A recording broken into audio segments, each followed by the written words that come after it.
Thank you, everyone. Sorry for the interruptions. We are technical glitches and the ever-present attentions of the world's hackers. There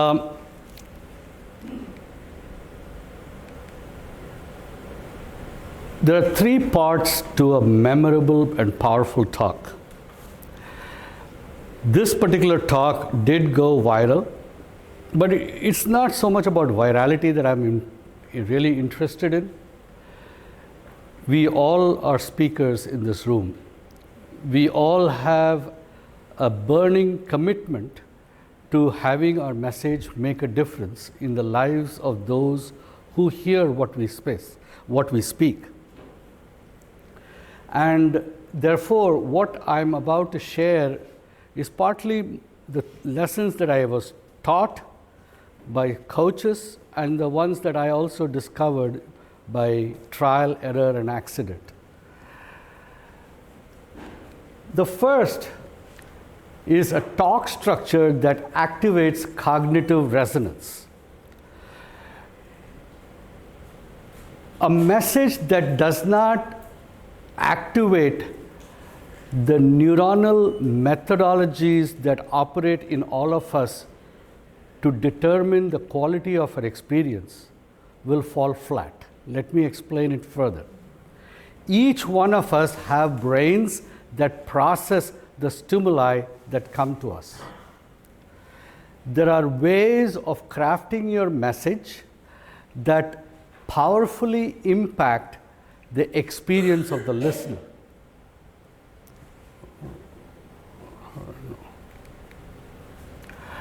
The second point is that the message and the delivery of your talk has to activate certain core neurobiological responses.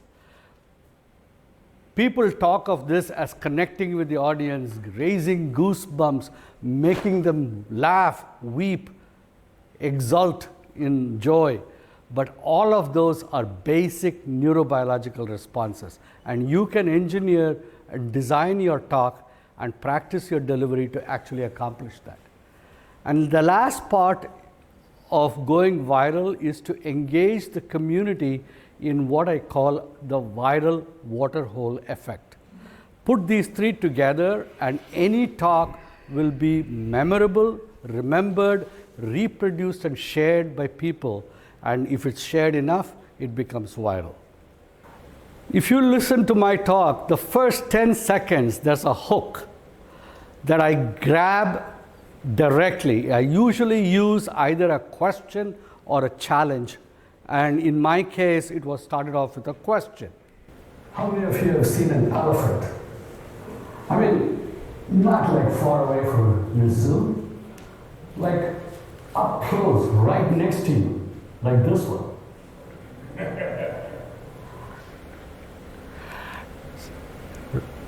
Moving forward from there, within the first minute, I connect this hook with the problem.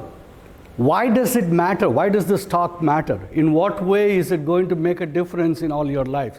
So I go directly, and I don't spend too much time. I start with the hook, spend about a minute building the context of the hook, and then go directly into the problem that the hook connects. Solution. They gave a chain for the elephant to hold. And holding this chain prevented the trunk from wandering after other objects. And when I saw this, I could immediately relate the wandering elephant trunk with some problem of mine that had plagued me from birth, my undiagnosed ADHD and its wandering, unfocused thoughts. Now comes the real fun part. We all believe as if we are rational human beings and we make our decisions and choices with thought. Actually, we make our decisions based entirely on emotions driven by a primitive part of our brain called the amygdala. The amygdala is where the seat of our gut emotions reside: rage, desire, protection, territory, sexual drive, procreative impulses, attraction, repulsion, all of that are in the amygdala. And we use the frontal part of our brain, our reasoning part, which we call the neocortex, not for making a decision, but to give reasons why we should follow the amygdala. We use our neocortex as a yes man to justify the decisions that we instinctually will make based on our likes and dislikes. So the first thing I do in the next part of the talk is I activate the amygdala. I bring up some powerful emotions and I provide some data, the neocortex, to justify those emotions. In India, nobody knew what ADHD was. Even though the medical literature has documented people with distractibility, hyperactivity, and inattention as far back as 1775. Still, it would be 1998, 40 years after I was born, that a concept like neurodiversity or the idea that 20% of the global population has neurodiverse problems would even become a commonplace.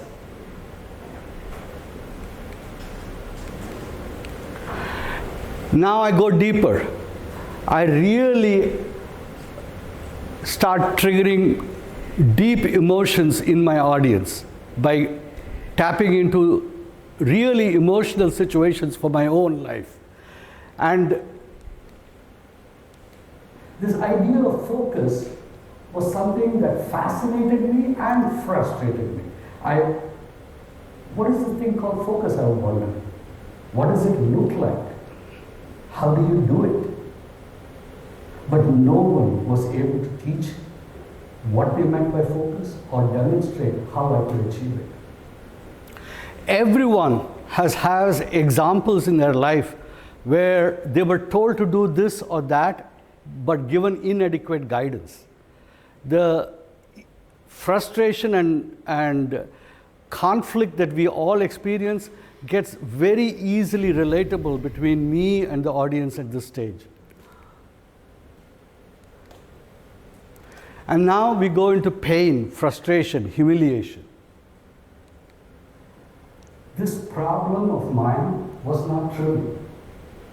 Looking back, I cannot describe the pain, helplessness, and frustration. And the image of that small boy with the head in his hands is so powerful, and it reinforces that. The pain associated with it was immense. The key to memorability, after you go this far deep into the psyche of your audience, is opening up yourself, and at some point you have to become the audience of your own talk. You have to really experience the impact within yourself. And when you do that, automatically that vulnerability allows the audience to open up also. When you are vulnerable, you create a space that implicitly says to the people in front of you that you trust them well enough to open up yourself. And when you are willing to show that, they open up. And when they open up, automatically there's communion. And when there is communion, there is communication. When two people meet in communion, communication happens. And when communication happens, a community is born. A community is not a group of bodies occupying the same space. A community is a group of hearts speaking the same speech.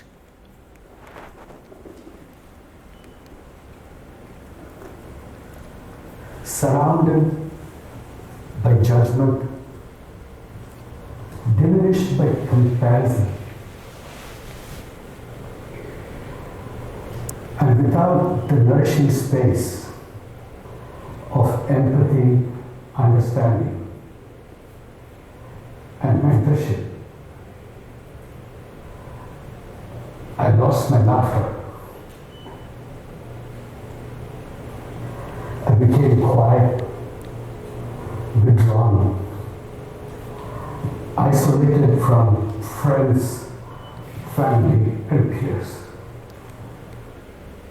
So the next part is when you go this far deep, you can't keep on going deeper and deeper into the amygdala without giving some relief. And this is where you start bringing some hope. And I start talking about how I find the elephant in its chain.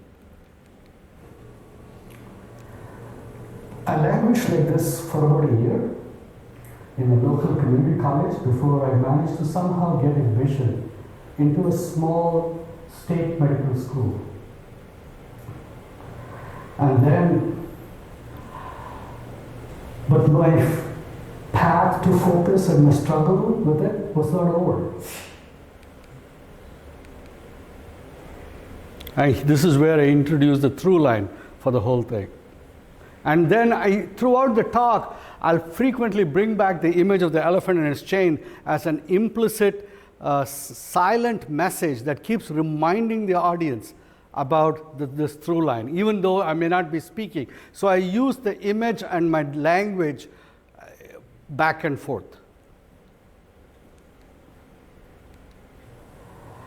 And then fate stepped in the form of the mouse and the elephant and its chain. So once this talk was done, the thing I then did was I had started preparing for my TED talk long before I actually gave it. I actually prepared for my TEDx talk like a book launch. So the way I did it was the minute I got my acceptance notice that I was going to speak at TEDxGary, I started posting about it. I started writing. I started sending articles out, posted a blog. I have 5,000 patients who get a newsletter. They used to get an email about my preparation, the mistakes I was making, my excitement, my nervousness, all through this 90 days, for 3 months. Every week there were about 2 or 3 posts going out into social media and my own crowd.